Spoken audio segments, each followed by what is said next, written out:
Guys पछिल्लो भिडियोमा हामीले तपाईहरुलाई एउटा पाइपबाट एउटा बस कसरी बनाउने भन्ने कुरा देखाएको थियो। बट यो भिडियोमा हामी हाम्रो बसलाई कलर गर्न जाँदैछौँ। बट यो बसमा भएको डिजाइनहरु चाहिँ एकदमै धेरै कम्प्लिकेटेड छ, तर पनि हामीले यसले आफ्नै हातले बनाउने कोसिस गरेको छौँ। But as you know guys म कुनै प्रोफेसनल पेन्टर हैन, न त मैले आजसम्म कुनै राम्रो चित्र बनाएको छु। तर पनि म आज यो डिसिजन लिन जाँदै छु कि यसमा भएको सबै डिजाइनहरु म आफै बनाउने छु। तर यो मेरो डिसिजन सबैभन्दा वर्स्ट डिसिजन पनि हुन सक्छ। तर पनि हेर म अगाडि के हुन्छ। हाम्रो गाउँतिरको भाषा बोलाएर सुनाइदेऊ न केटा हो।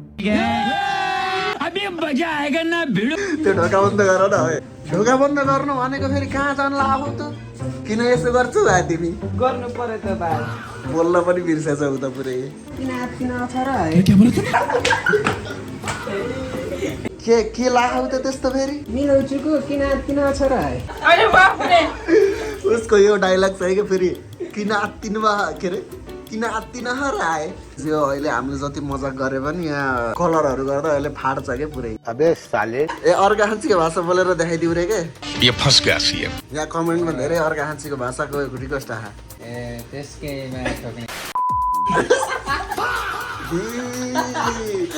कले सिकाओ तलाई यस्तो मेरो दिमागमा कले यस्तो भर्दै आउँछ। त्यही पोलतिर आन्टीले भर्दै गए। म आउँछु बा गाँठेर।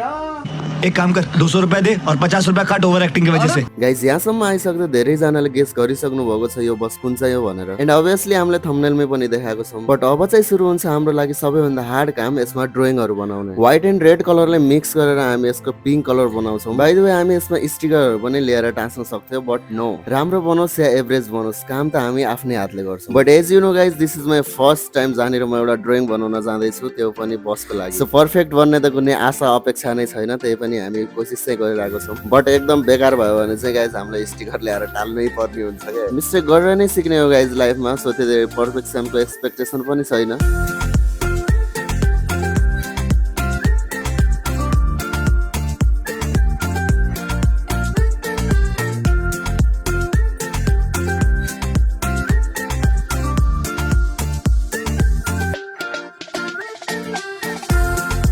यसको व्हील कभरमा पनि हामी पिंक कलर नै लगाउनु पर्ने हुन्छ, किनकि हाम्रो ठुलो बसमा पनि पिंक कलर नै छ। सो गाइस यो हाम्रो ड्रइङ जुन चाहिँ हामीले आफ्नै हातले बनाएको थियौं। बसको एक साइडमा चाहिँ थोरै कलर भइसकेको छ, बट अर्को साइडमा चाहिँ केही पनि छैन। सो वी डिसाइडेड हाम्रो बसको एक साइडको कम्प्लिट कलर भइसकेपछि मात्र हामी अर्को साइडको कलर गर्छौं। सो यहाँनिर हामीले एक साइडको ड्रइङलाई चाहिँ कम्प्लिट गरिसकेको छौं। तू ये क्या कर रहा है यार? गाइस यो चाहिँ हाम्रो अगाडिको सिसा हो जुन चाहिँ हामीले बसको अगाडि लगाउनु पर्ने हुन्छ। सो अहिलेसम्म यति काम चाहिँ कम्प्लिट भइसक्यो गाइस। अनि यसमा लाइटहरु पनि बालेर देखाउँछौं। अरु पनि लाइट छ गाइस यसमा खतरा खतरा, तर पनि अहिले हामीले पिंक मात्र बालेर देखाएको छौं तपाईहरुलाई। त्यसको स्टियरिङले चाहिँ अलिकति अनौठो तरिकाले काम गर्छ के।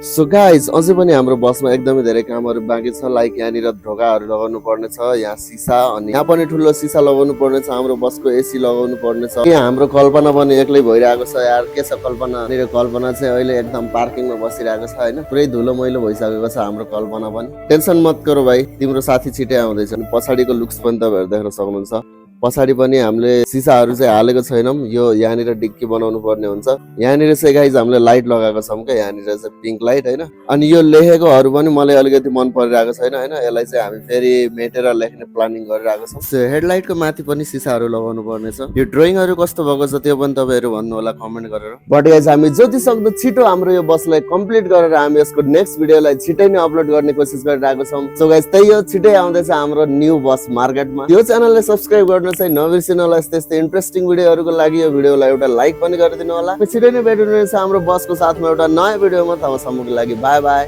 Take care.